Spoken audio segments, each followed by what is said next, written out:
एकूणच आपण बघतोय महालक्ष्मी पाहुणचारानंतर घरगुती आणि सार्वजनिक गणपतीचं विसर्जन करण्यात येणार आहे। गेले 5 दिवस घरोघरी बाप्पाच्या आगमनानंतर मंगलमय आणि चैतन्यमय असं वातावरण निर्माण करणारं एकूणच भारावलेलं वातावरण झालंय।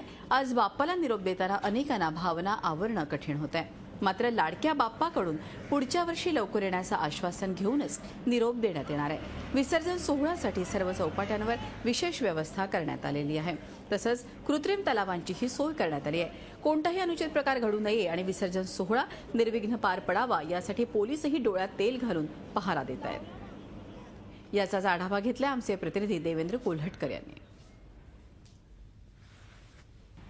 5 दिवसांच्या गणपतींचं आज विसर्जन होते। त्यासाठी मुंबई शहर असतील किंवा उपनगर असतील, इथले जे आहेत तलाव आहेत, चौपाट्या आहेत किंवा जी विसर्जनाची ठिकाणं आहेत त्या ठिकाणची तयारी जी आहे ती पूर्ण झालेली आहे। यावेळी मी दादर चौपाटीवर आहे। तिथे जर आपण बघितलं तर बाप्पांचं हे सगळं विसर्जन आहे ते निर्विघ्न पार पाडावं यासाठी सगळ्याच प्रशासकीय यंत्रणांनी चोख असा बंदोबस्त केलेला आहे। मुंबई पोलीस असतील, वाहतूक पोलीस असतील किंवा स्वयंसेवी संस्था असतील यांच्या मदतीने हे सगळं विसर्जन निर्विघ्न पार पाडावं यासाठी सगळ्यांचाच प्रयत्न आहे।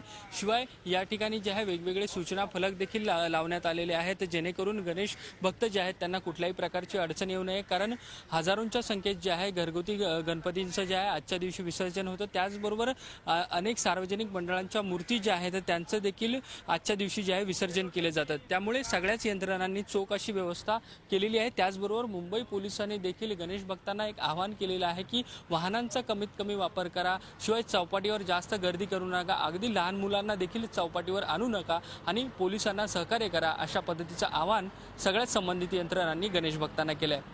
व्हिडिओ जर्नलिस्ट प्रमोद गरुडसह Devendra Kolhatkar, Zee media, Mumbai. Zee 24 तास रहा एक पाऊल पुढे।